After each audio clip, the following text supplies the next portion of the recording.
We had some flickering issue. There it is. So I won't be up there long, but I did want to show you, I did want to send you into, no, I'm just kidding.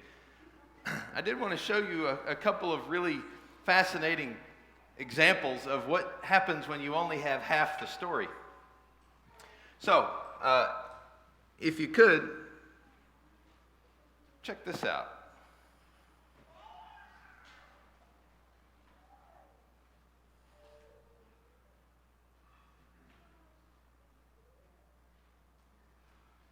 You want to know what that is? Of course, it's a nose cone to an F-18, right? Everyone knows that. What you don't see is this. Now, that is the exact moment that F-18 has broken the sound barrier. Ooh. There's this one. Lovely skateboard in the air. And this is the exact moment that guy regrets having stepped on it. I love these exact timing moment pictures, okay? So there's this one. Some air crewmen, obviously in the service. We love those guys for this reason. And that is right before it hits. He has no idea that it's coming. Lovely little mouse in a field. We have a situation. Oh, he has no idea what's coming.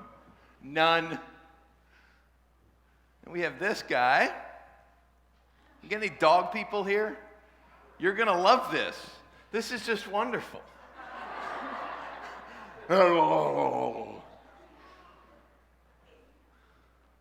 We got any duck people here? This is a duck. No, I know. He's not flying, he's surfing.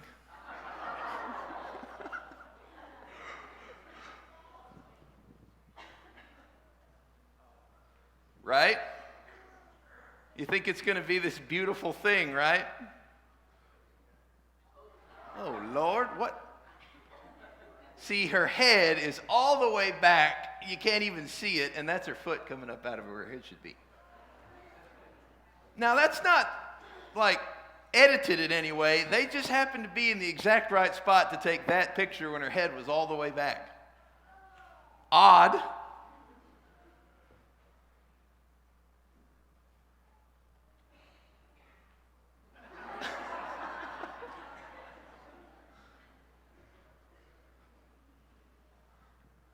Oh, you can almost hear the flute playing.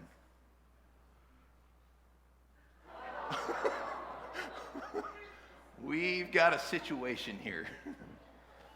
Oh boy, that's rough.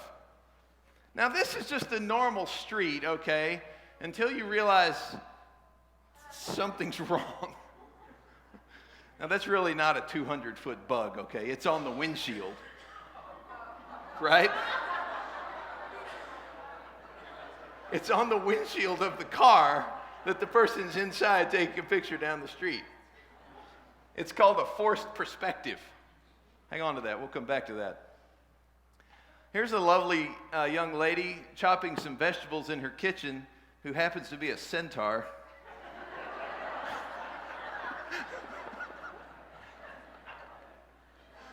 Then there's this elk who clearly ate his Wheaties in the morning.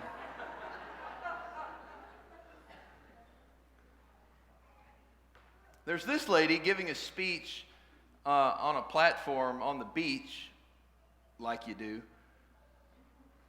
But what if I told you she was flying?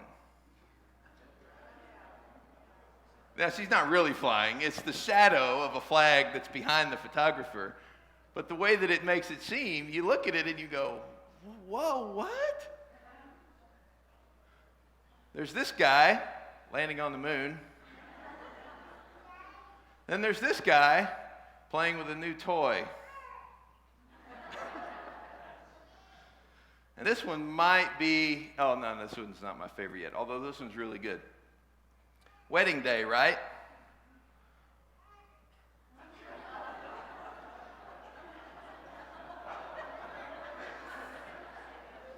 You know, I'd actually like to meet this woman because I bet she has a fantastic personality. Now, who doesn't like to recreate the Titanic on the bow of your boat, right? Until that happens.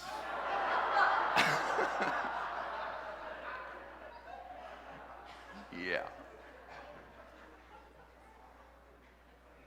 Oh, here's my favorite one. Here's a handful of people watching a fireworks display on the beach.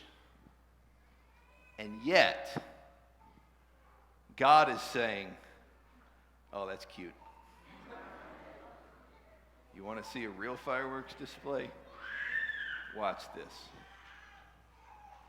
Now, I won't make you suffer through the flickering, the whole thing, so Jason, you can take that down. Thank you. But it is interesting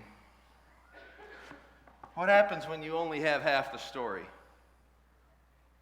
What happens when you see one thing on its surface, but then you start to dig a little bit, and suddenly the colors and the textures, they come off the page at you. They leap alive, and they invite themselves into you. Which is what happens when Jeremiah gets his call. He says, God comes to him first and said, before I formed you in the womb, I knew you. And before you were born, I consecrated you. That means I set you apart to do the job that I'm about to give you to. I appoint you a prophet to the nations. And then I said, Lord God, behold, I do not know how to speak. I'm only a youth. Does that sound familiar? Yeah. More on that. Do not say I'm only a youth. For all to whom I send you, you shall go, and whatever I command you, you shall speak. Don't be afraid of them, for I am with you to deliver you, declares the Lord. And then the Lord put his hand out and touched my mouth, and the Lord said to me, behold, I put my words in your mouth. See, I have set you this day over nations and kingdoms. And here's the bit I really want you to see. To pluck up, to break down, to destroy, to overthrow, but to build and to plant. There are lots of similarities between Jeremiah's call and Isaiah's call. With the mouth and the touching, in Isaiah it was a hot coal, but here it's God actually put his hands on the mouth of Jeremiah. And there's a lot of similarity in this call between this and Moses' call. Because Moses offers up some pretty good excuses as to why he's not up for the job too. And God says, excuse me, I do not accept your excuses. False. Don't say to me, you're only a youth. And by the way, Jeremiah probably in the neighborhood of 12 to 14 at this point. So, an 8th grader. You got any 8th graders here? Chris, where are you? Hey, Chris. That's Chris. He's an 8th grader. I went to see Kayla play volleyball the other night, and I was walking in, and there's Chris with his buddy, and they're outside, and they're throwing the football, and Chris is wearing surgical gloves. And I thought, Chris, man, why are you wearing surgical gloves? And he said, because they work. They're a lot cheaper than the ones, there's 50 of them for like $10. And Jeremiah comes and says, I just don't think I can do this. I'm too young. I don't have the pedigree. I don't have enough initials after my name. I don't know what I'm doing. And God says, it's a good thing I'm on your side because I've got this. And just as with Moses, who you could argue is a pretty big figure in the Old Testament, Jeremiah comes and he's got a message too. But even then, there's something to this that we're missing, and it's worth knowing a little bit about what's going on in this culture, in this time. Okay? Because this doesn't happen in a vacuum. And Jeremiah is not just speaking to you and me and us. I mean, he had an original audience then and there. And here's why that's important. It was a mess in the ancient world at this point. I mean, it is chaos and confusion with a possible chance of exile. That's the forecast for Jeremiah. In about 669, give or take, BC, there was a guy named Ashurbanipal. He was the king over the Assyrian war machine, right? The Assyrian Empire is in its heyday. It is over there on the kind of the east side of the Fertile Crescent, but the top of between the Tigris and the Euphrates. His dad, Esarhaddon, Mick mentioned him last week. Esarhaddon had two sons, Ashurbanipal and this other guy, whose name is like 15 letters and no consonants. And the other one is actually older, okay? Ashurbanipal is the younger son. But when Esarhaddon dies, he makes Ashurbanipal the king over Assyria. And he sends his brother, the firstborn son, down to Babylon to rule it as a vassal state, okay? So it was kind of like a county of Assyria. Well, this didn't sit too well with the older son, as you might imagine. And in about 652 or so, about 15, 20 years later, there's a civil war. Babylon, they decide to fight against Assyria. They decide to try and usurp the throne. Okay? They try a hostile takeover, a coup, and it fails. And it fails big time. And Ashurbanipal has to come from up here all the way down here to wage this war against his own brother, who ends up dying in the process, and Assyria wins, okay, but they sustain heavy losses in the process. And the point is, all of that is over here. And that's right about the time over here that Josiah discovers a book of the law. King Josiah, the one who Israel and Judah, well, Israel's already gone, but the southern kingdom has been not worshiping God and has been not worshiping God for a long time. But then King Josiah discovers this book of the law, and he looks at it and he reads it, and he looks in the pages, but then he looks up and he says, this does not match this. We got to fix this. And he starts this whole reform of Israel. And he's smashing idols, and he's grinding God's worship poles into dust, and he's really cleaning house. I mean, it's big time. But the reason why he gets away with that, and because his predecessor was all about, paying tribute to Assyria, well, now Assyria is worrying about other stuff. So there's this vacuum. And in that vacuum, in the year 628, Josiah starts his reforms. In 627, Ashurbanipal dies. And Babylon is on the rise. And there's a fella named Nabopolassar who is gathering the troops. He is making alliances. And the three kings of Assyria after Ashurbanipal are kind of weak and not worth mentioning, and no one really knows much about them because not much was written down. And so the Assyrian kingdom is on the decline about the time Jeremiah gets his call. And those three events, Ashurbanipal's death, the Babylonian declaration of independence, and Josiah's call, are those three huge things in history that happen when Jeremiah gets his call. The world doesn't, it's up in the air. There are countries and kingdoms jockeying for who's going to control everything.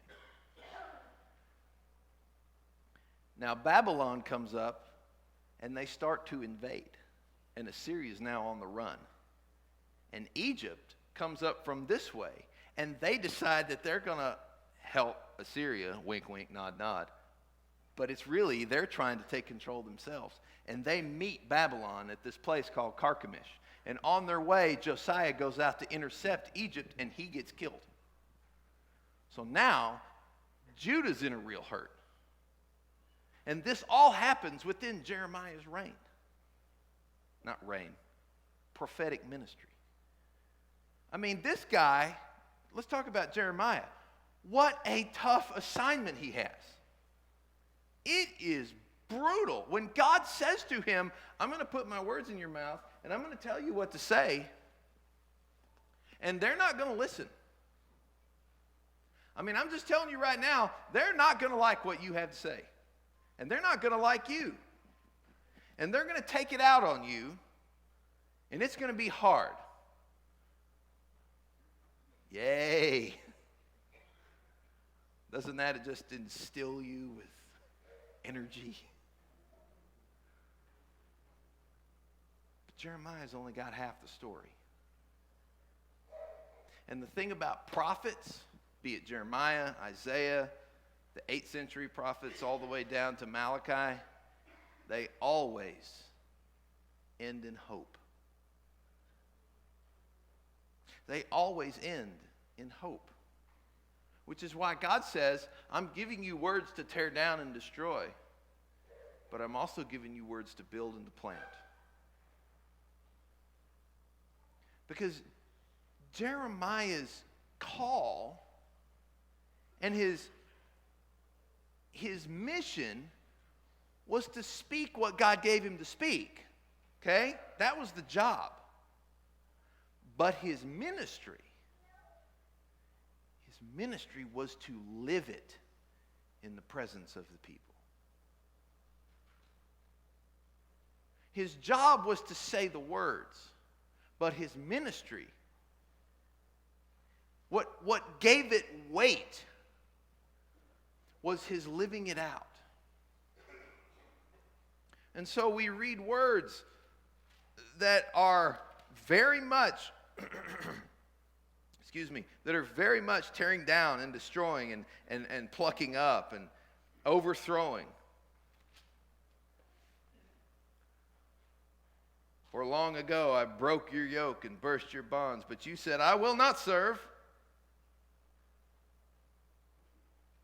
Therefore I still contend with you, declares the Lord, and your children's children I will contend. How will you direct your course to seek love, so that even the wicked women you have taught your ways? But then he also have words like this. If you return, O Israel, declares the Lord, to me you should return. If you remove your detestable things from my presence and do not waver, and if you swear as the Lord lives in truth and justice and in righteousness, then the nations shall bless themselves in him, and in him they shall glory. Now, Israel and Judah, the split kingdoms, they had their run-ins with the ancient cultures. But they were able to make it through, well, Israel not so much, but Judah was able to make it through, not because they were there in the moment living what God asked them to live then. God had to do some serious breaking down of his own. And so he took the small group of faithful and he exiles them to Babylon. Daniel's in that group, Ezekiel is in that group, and a whole bunch of others. He takes this small group of faithful and moves them out, because he's about to come through the land and just clear house for all the people that have turned their back on him for decades and centuries. Now look, you got sin and I got sin, and it's bad, and Jesus died for that, okay? Let's not diminish that. But we're talking about a country of people who broke commandment number 1 for hundreds of years. This is not I had a slip up. This is not I made a mistake. This is not I saw, said, or did something I shouldn't have. This is not I spoke a harsh word to my kid or I was disrespectful to my mom and dad. It wasn't that at all. It was commandment number 1. You shall have no other gods before me. That one. They broke that one for hundreds of years. Now, you guys are amazing. And you're wonderful people. But I'm not sure that any one of you could make God that mad. Let's not think too highly of ourselves. You know what I mean? Because Jeremiah was called in Israel's darkest time to deliver her brightest message. Do you know what that is? It's over there in Jeremiah 31. Behold, the days are coming, declares the Lord, when I will make a new covenant with the house of Israel and the house of Judah, not like the covenant I made with their fathers on the day that I took them by the hand to bring them out of the land of Egypt, my covenant that they broke, though I was their husband, declares the Lord. For this is the covenant that I will make with the house of Israel in those days, declares the Lord. I will put my law within them, and I will write it on their hearts, and I will be their God, and they shall be my people, and no longer shall each one teach his neighbor and each his brother, saying, Know the Lord, for they shall all know me, from the least of them to the greatest, declares the Lord. For I will forgive their iniquity, and I will remember their sin no more. If that's not building up and planting, I don't know what is.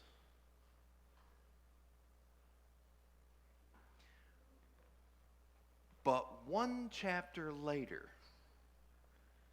in chapter 32, verse 36 and following, you get this golden nugget.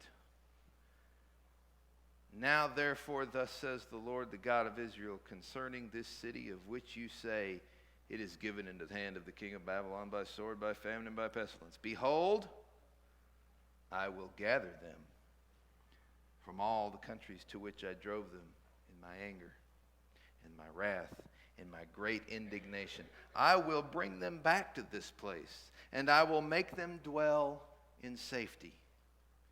And they shall be my people, and I will be their God, and I will give them one heart and one way, that they may fear me forever.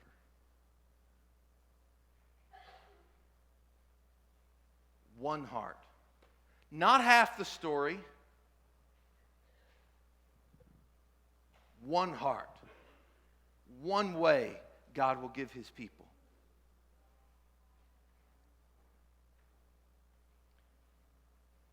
So,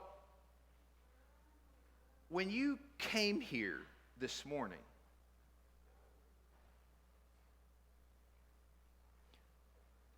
maybe there was part of the story that was missing. What is it that you brought with you this morning? Did you bring with you some frustration? Did you bring with you some joy? Did you bring with you some, maybe a little doubt? Maybe a little stress? Did you bring with you through those doors? Did you bring with you a little apprehension about something? A little, I don't know how this is going to work out? Did you bring with you some faith? Did you bring with you a nod and a nudge and a smile? Did you bring with you a handshake? What was it when you came through those doors that's the half you brought with you?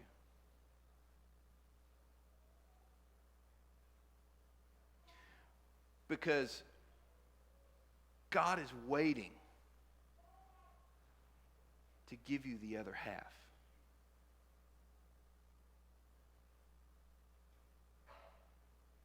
he is waiting to finish the story with hope.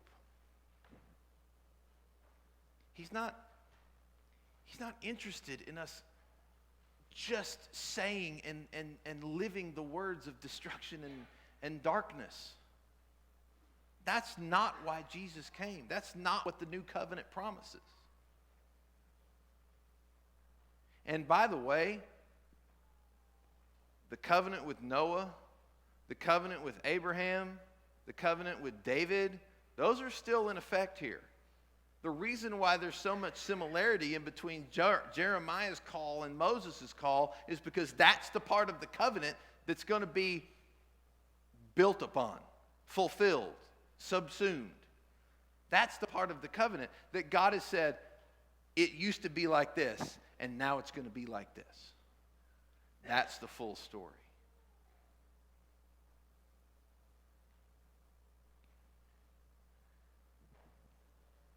You got that crazy uncle in your family? I mean, you know who I'm talking about? Maybe it's not an uncle, maybe it's a brother or a son or a cousin. But I mean, just this dude is nuts. He tells jokes that aren't funny. He laughs at himself halfway through them. Right? Just nutter. Okay, pretend you're with him. Or her, could be a woman.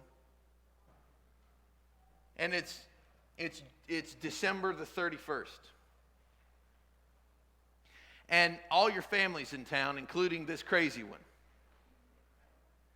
And a handful of you decide, we're going to go get fireworks. So you drive out, 3 or 4 miles out of town, and you go to the fireworks stand. And you get a couple little firecrackers, maybe a cherry bomb or two. And you turn around, and your crazy uncle is holding the Inferno 5000. And he's got this look in his eye like, oh man, I can't wait for this. So you go back to the house, and you wouldn't set this off in your driveway because that would be illegal. But he gets the Inferno 5000, and he sets it in the driveway. And everyone comes out to look because now word is starting to spread. And in the house and all the little cousins and all the aunts and uncles and mom, and they're watching. And not just them, now the neighbors are coming over. And that guy and this family over here and people have started to gather on the other side of the street in your yard. They want to see this thing go off. So he opens up the package. And he's got the lighter. And he sets it down. And then he grabs the instructions.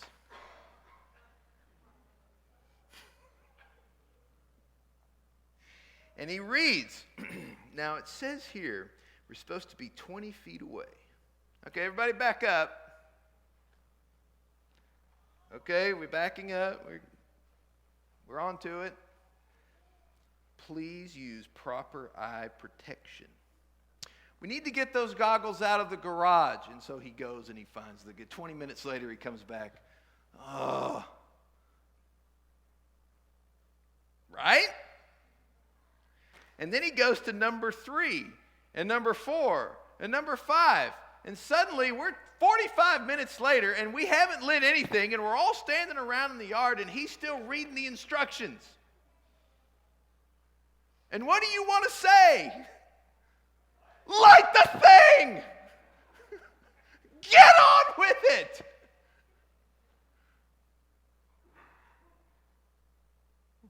Look, I'm all about safety, okay? But the glory is not in the instructions. The glory is when you light the thing and it sails. And then it explodes. And people from all around are all looking in the same direction, and their faces are illuminated by the light of the glory. Now, it's a silly illustration, okay? But I'm telling you, the glory of what God is doing and saying is only half of it. The other half is when you take it and you light the fuse and you say, I am doing this. My faith is not just on Sunday morning. Amen. My walk starts tomorrow. My walk starts Wednesday afternoon. My walk starts Thursday at 3 a.m.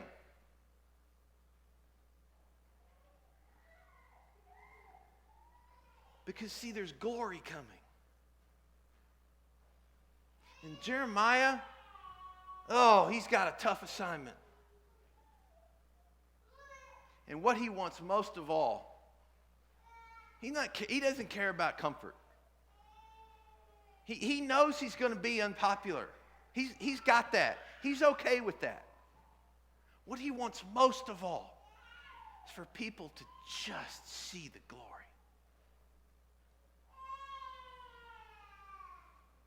He wants people to just see the glory.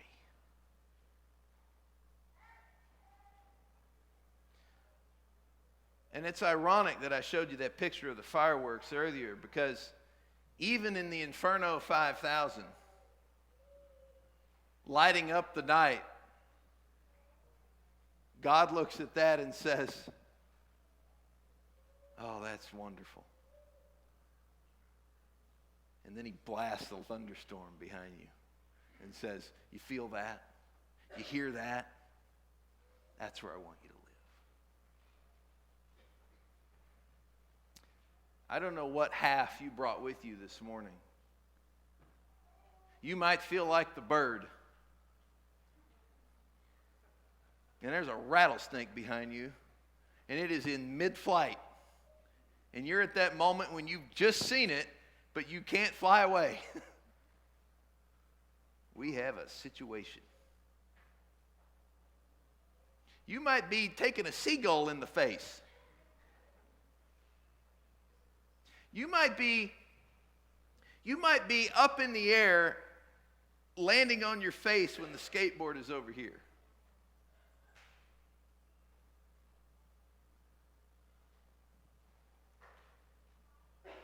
But I'm telling you, there is a fuse that is waiting to be lit. And once Jeremiah got on board with that, the world was never the same. We're 3,000, 2,600 years later, and we're still talking about him and the fuse that he lit. That's encouraging to me.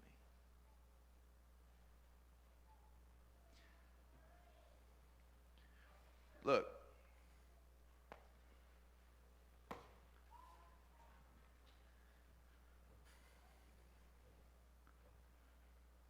Jeremiah's call is all about ending in hope. And if you need some of that, if you need to trust somebody with that, this is the time that we do that, when we gather together as a church, as a family. This is the time that we trust each other with the hope that we need. And so if there is hope that you need, please make that known to us while we together stand and sing.